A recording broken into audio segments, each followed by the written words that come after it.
Hello, আসসালামু আলাইকুম everyone. কেমন আছেন সবাই? আশা করি সবাই অনেক বেশি ভালো আছেন। আজকে আমি একটা ডিজিজ নিয়ে আলোচনা করতে যাচ্ছি। ডিজিজটা হচ্ছে স্ট্রোক, যেটার সাথে আমরা সবাই অনেক বেশি পরিচিত।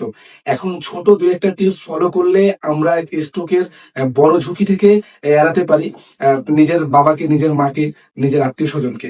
আমি হসপিটালে দীর্ঘদিন আইসিইউতে চাকরি করায় সুবাদে দেখেছি একটা জিনিস, যে একজন স্ট্রোকের পেশেন্ট অনেক সময় অনেক খারাপ অবস্থায় আমাদের কাছে আসেন। আপনি যত ছোট একটা টিপস যদি ফলো করেন, তাহলে এই খারাপ অবস্থা প্রিভেন্ট করা সম্ভব। তাহলে চলেন আমরা জানি স্ট্রোক কি, স্ট্রোক কত প্রকার, স্ট্রোকের সাইন সিমটম, তারপরে আপনি বাসা থেকে হসপিটালাইজড কিভাবে করলে একজন পেশেন্টের উপকার হবে। চলেন তাহলে আমরা জানি স্ট্রোক কি। স্ট্রোক হচ্ছে মস্তিষ্কের রক্ত প্রবাহের বিঘ্ন ঘটায়, যার ফলে মস্তিষ্ক অক্সিজেন ও পুষ্টি পায় না। চলেন তাহলে আমরা জানি স্ট্রোকের টাইপ। স্ট্রোকের টাইপ সাধারণত দুইটা, একটা হচ্ছে হেমোরেজিক স্ট্রোক, একটা হচ্ছে ইসকেমিক স্ট্রোক। তাহলে আমরা হেমোরেজিক স্ট্রোক কিভাবে চিনবো?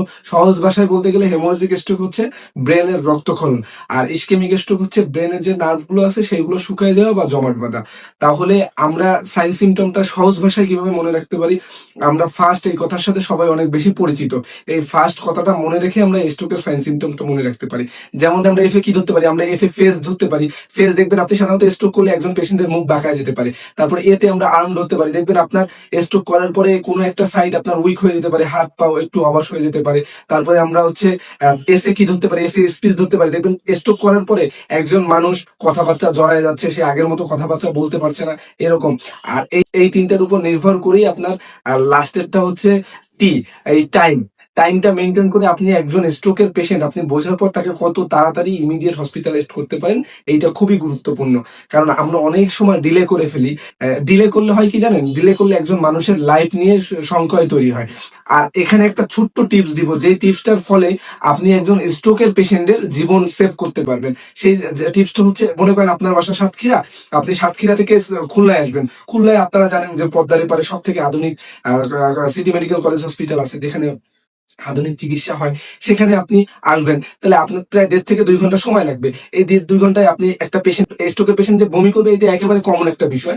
তাই একটা পেশেন্ট বমি করতেই পারে, সেটা নিয়ে সমস্যা না। কিন্তু আপনি যখন তাকে গাড়িতে সোজা করে শোয়াই নিয়ে আসতেছেন, যেটাকে আমরা মেডিকেলে বলি সুপাইন পজিশন বা সেমি ফাউলার্স পজিশন, এই পজিশনে আপনি যখন শোয়াই নিয়ে আসতেছেন, তাহলে একজন পেশেন্ট যখন বমি করতেছে, পুরো বমিটা তার লাঙে চলে যাচ্ছে। তাতে করে হচ্ছে কি, পেশেন্টটা আমার আপনার মতো আর শ্বাস নিতে পারছে না। এই জন্য অনেক সময় হয় কি, পেশেন্ট প্রথমে রেসপিরেটরি অ্যারেস্ট হয়। রেসপিরেটরি অ্যারেস্টটা কি জিনিস? পেশেন্ট শ্বাস নেওয়া বন্ধ করে দেওয়া। আর সাথে সাথে যখন রেসপিরেটরি অ্যারেস্ট হয়, তারপরেই পেশেন্ট কার্ডিয়াক অ্যারেস্ট হয়। আমাদের কাছে আসার সময় দেখা গেল আস্তে আস্তে অনেকটা দেরি হয়ে যায়। এই জন্য আপনি পেশেন্টকে যদি যে কোনো একটা সাইডে কাত করে আনতে পারেন, রাইট সাইড হোক লেফট সাইড হোক, যে কোনো একটা সাইডে যদি কাত করে আনতে পারেন, পেশেন্ট যদি 2-3 বার একাধিকবার বমি করে, তাহলে সব ম্যাক্সিমাম বমিটাই কিন্তু বাইরে